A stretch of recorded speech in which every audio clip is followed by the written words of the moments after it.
Thom Hartmann here on the news. You need to know this. A government shutdown may be just around the corner. On March 4th, the government will run out of money unless lawmakers can agree on a new spending bill. House Republicans are close to passing their spending proposal that includes $60 billion worth of cuts, mostly targeting the poor and middle class, education and job training programs, and key infrastructure investments, basically selling out America's future prosperity. The GOP will likely not make it through the Senate intact, or the GOP plan, rather. And even if it does, President Obama threatened to veto it yesterday, one day after he released his own proposal, which includes cuts but pairs them with key future investments. A proposal was then, surprise, criticized by Republicans. Ultimately, unless Republicans and Democrats can come together and work on a spending plan together, our government will shut down, perhaps default on its debt, and send the economy into a tailspin. There needs to be an adult in the room on Capitol Hill, and given the GOP's ties to the deeply ideological forces in the Tea Party and their history of not compromising, it's unlikely that adult will come from the Republican ranks. In the best of the rest of the news, while austerity measures are sweeping the nation and Republican governors like Scott Walker in Wisconsin are going after middle-class workers to balance state budgets, Minnesota's Democratic governor has a different idea. Instead of balancing budgets on the backs of working families, Governor Mark Dayton is proposing a 5% increase in the taxes on the wealthiest people in Minnesota, top 5% of income earners in that state. What Governor Dayton sees is the same thing that most progressives see: the easiest solution to both state and federal budget deficits: raise taxes on the rich. America collects fewer taxes by proportion than most of the industrialized world, and taxes are lower right now than at any other point in the last 50 years in this nation. It's not a coincidence that this drop-off in taxes corresponds with massive levels of debt. It's simple. Banksters got us into this mess because they had too much money in their pockets thanks to the Reagan and Bush tax cuts, and they used the cash to speculate on Wall Street, which led to our economy crashing. So the banksters, and not working families, should now have to come up with some sacrifices to get us out of this mess. In our radical Republican state lawmakers are ruining states across the country news, Missouri GOP State Senator Jane Cunningham recently introduced a bill that would attack child labor laws. Yep, you heard it right. As the actual bill reads, its purpose is to eliminate the prohibition on employment of children under age 14. Restrictions on the number of hours and restrictions on when the child may work during the day are also removed. The bill also allows employers to forego keeping any records on children they employ, basically allowing them to keep a secret child labor sweatshop in operation with no fear of being caught. If you think this is just a kooky state senator and there's nothing to worry about, think again. U.S. Senator from Utah, Mike Lee, came out last month to declare that child labor laws in total are unconstitutional. So it looks like this sentiment exists from the top down in the Republican Party. But maybe it's their idea to bring jobs back to America, open a slew of sweatshops, and hire American children to do the work for Nike and the Gap at $2 an hour instead of Chinese children. It's easier than opening up a factory in Bangladesh, and it would satisfy the Buy American provisions. House Homeland Security Committee Chairman Peter King is taking a break from investigating Muslim communities in America to go after Julian Assange and WikiLeaks.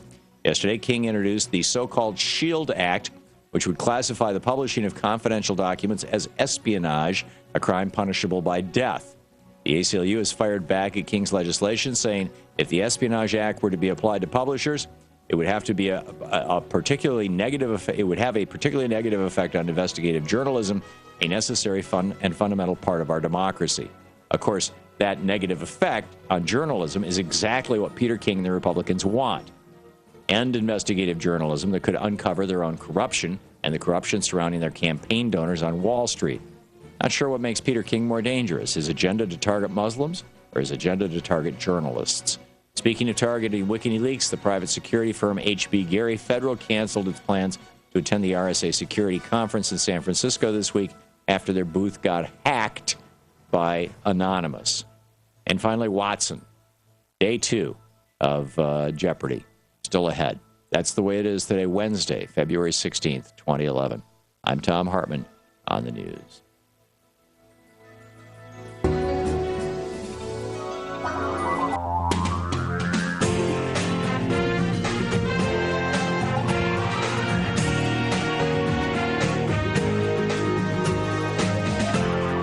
You're listening to the Thom Hartmann Program.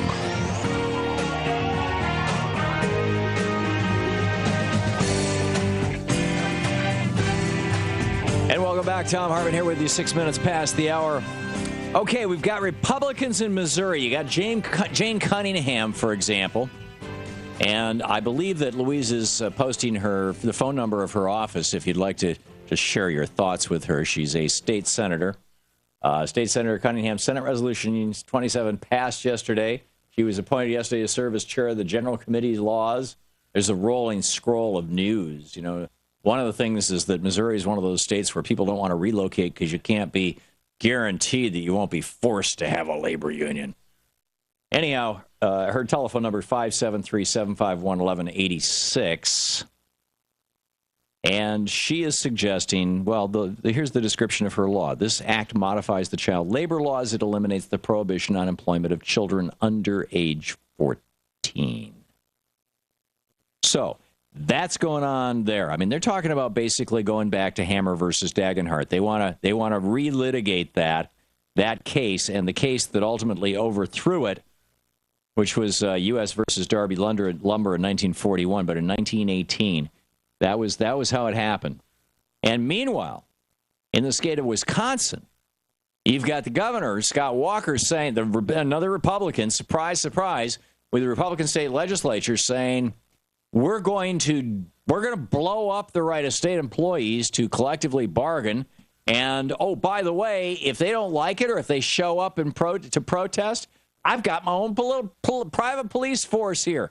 Now, I always thought that the National Guard was supposed to be there to put out forest fires and deal with, broken levees and floods and things. But apparently the governor thinks that they're his private union busters. For an update on what's going on, John Nichols is with us, our old friend John Nichols, thenation.com, he writes. He's also the associate editor of the Capital Times, if my recollection is correct, and co-author of several books, including with Robert McChesney, The Life and Death of American Journalism. John Nichols, welcome. Tom, I hope you can hear me. I hear you just fine. And wherever you are and wherever your listeners are, they should be in Madison, Wisconsin, because this would show them that no matter what bad stuff you're reporting on from Missouri or any place else, there is a popular uprising going on that will blow their minds. I have covered presidential rallies at the Capitol in Madison where Bill Clinton spoke, where Al Gore spoke, where Barack Obama spoke. The crowds are bigger. There are tens of thousands of people out here. I'm watching right now as 2,000 students from West High School in Madison, 2,000 students march in. They marched 3 miles across town. We just have on the other side about 4,000 to 5,000 University of Wisconsin students marching in, all in their Badger red. The firefighters just marched in with bagpipes. This is something, it is literally... Well, the right-wingers, John, are going to say, well, of course the students are marching in. Their teachers are unionized. They're brainwashing their kids. And, of course, the firefighters, they're unionized. They want to keep their benefits. But these are the people who are the leeches on the society of Wisconsin that we've got to do away with.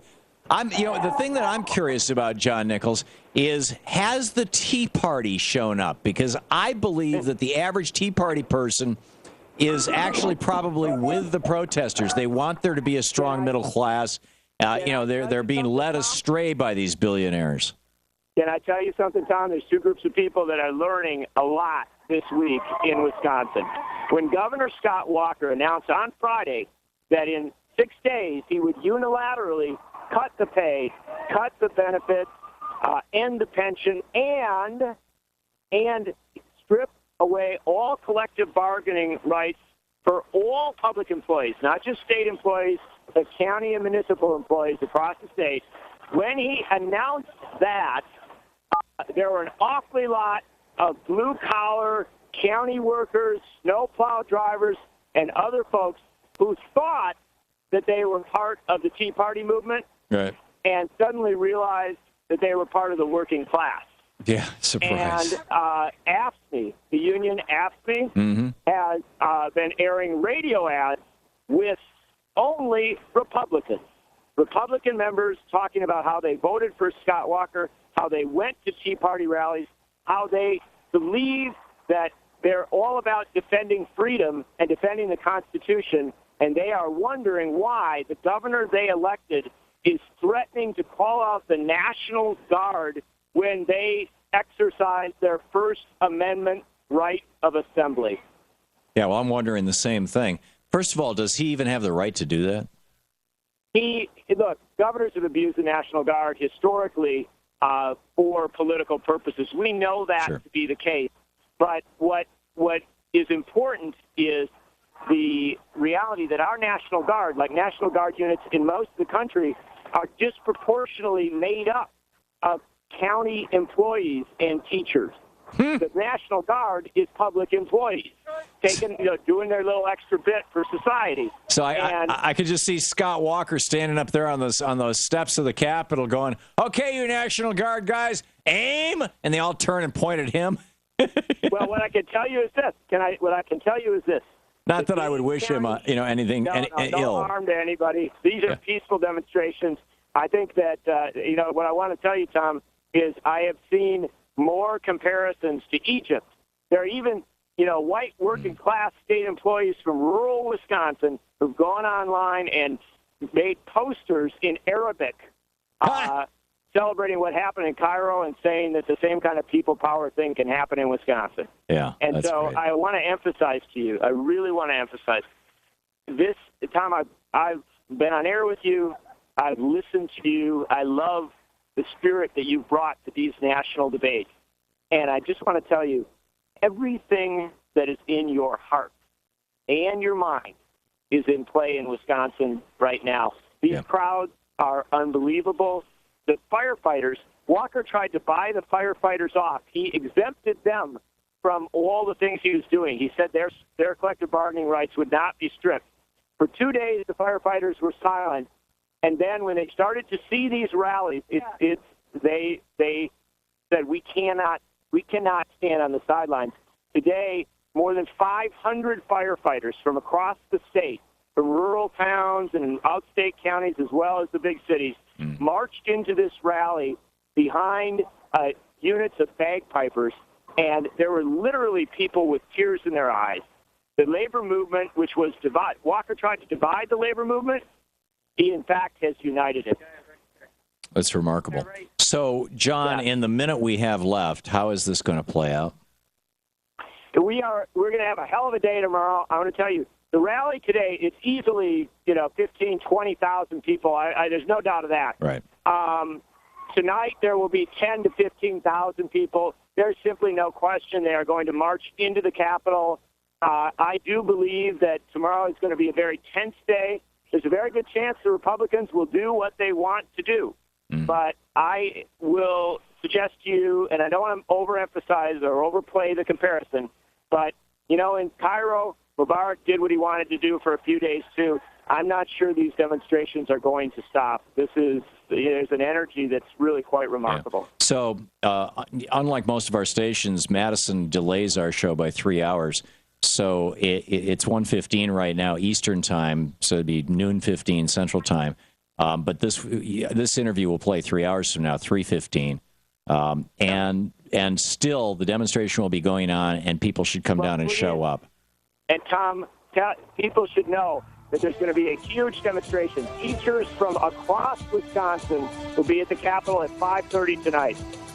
That's great. That's great. John, and people, of course, thenation.com is covering this. We're covering it on our website. John Nichols, you're doing great work.